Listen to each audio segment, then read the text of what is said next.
Hey there. You must be the new animal retention guy. Yep, I've got my net and I'm ready to work. Yeah, I don't know about that. Now, why would you say that? Let's just say you're gonna need a bigger net.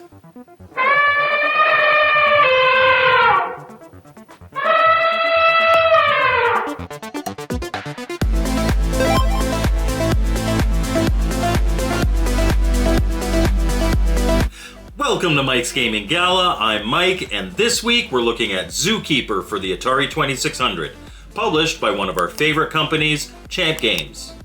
This is the old Atari Age version of the game, and it came in a professionally printed box with a manual, mini poster, and a new injection molded cartridge. Another port from Champ Games? Yeah, I'm in. Let's take a look. After the splash screen, we get a title menu that allows you to choose between a 1 or 2 player game, as well as your difficulty, novice, standard, or advanced. Making that choice, we're into the game. While Zookeeper isn't exactly one of the famous names, if you were around arcades a lot in the early 80s, you likely recognize this as a port of the arcade game of the same name. You play as Zeke the Zookeeper, and Marcel the malicious monkey has kidnapped your girlfriend Zelda. No. Not that Zelda. Anyhow, he's kidnapped her, and in order to distract you, he's unlocked all the cages in the zoo, allowing the animals to run amok. You'll have to rebuild the walls that the animals are smashing, and recapture the ones that have escaped before finally challenging Marcel in order to save your girlfriend. The game is broken up into 3 stages. In all of them, at the top of the screen is your status bar. On the left of this is your score, followed by the amount of lives you have remaining. Below this changes depending on the stage.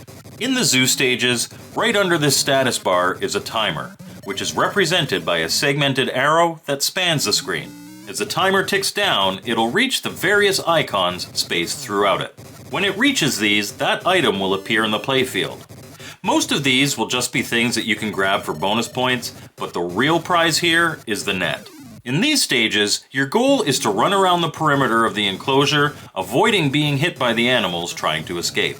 Wherever you run will add blocks to the barrier, while the animals inside will move around, breaking them down. If a gap appears, animals can get out. Pressing the button will allow you to jump over them, keeping you safe but preventing you from adding blocks. Jumping over animals, especially in groups, can be lucrative for points though. So there's a risk-reward assessment here to be made in each stage. Once an animal is out, the only way to get it back into the enclosure is with the net. When the net appears on the playfield, grabbing it gives you a short period of time where running into the animals will throw them back to the center of the screen.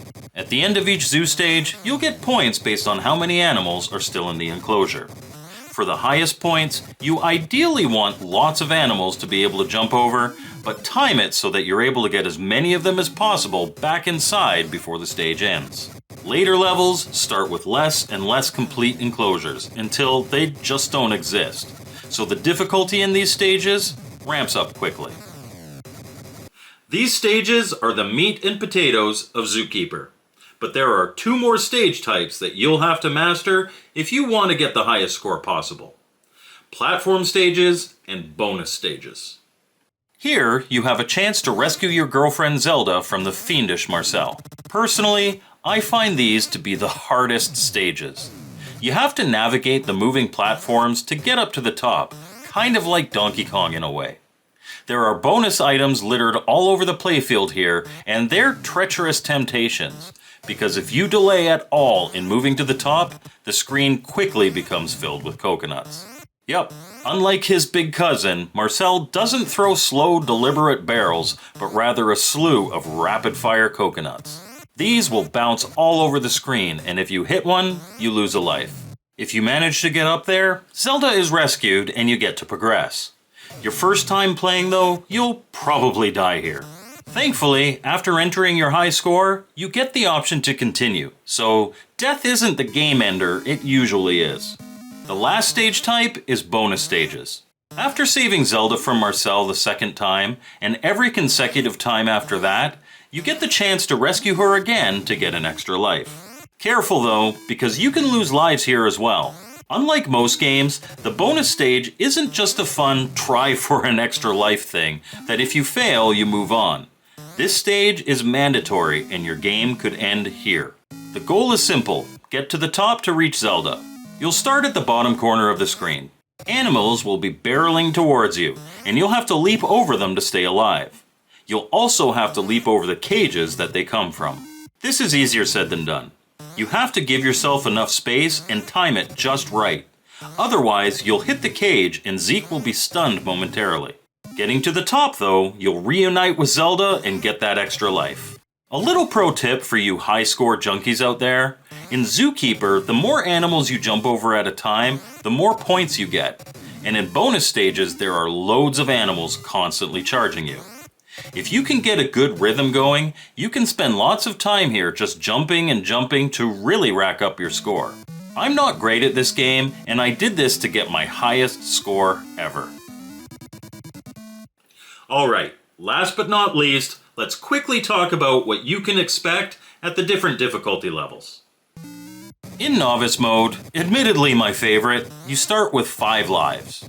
In the zoo stages, there are extra bricks in the perimeter wall, and fewer animals are released at the start of each stage. In the platform stages, there are fewer coconuts, and animals are slower to escape in the bonus stages. Standard Mode is the closest to the arcade. You start with 4 lives, and this is a classic experience. Advanced Mode is reserved for those who want a real challenge. You start with 3 lives. There are less bricks at the start of each zoo stage, and the onslaught of animals is far more intense. The timer moves slower in Advanced Mode, which although it allows you more time to get points, it also means you'll struggle to keep those animals where you want them. Platform stages have more coconuts, like we needed that, and the bonus stages release the animals quicker. One last thing to note is that the difficulty switches on your console also adjust the game experience.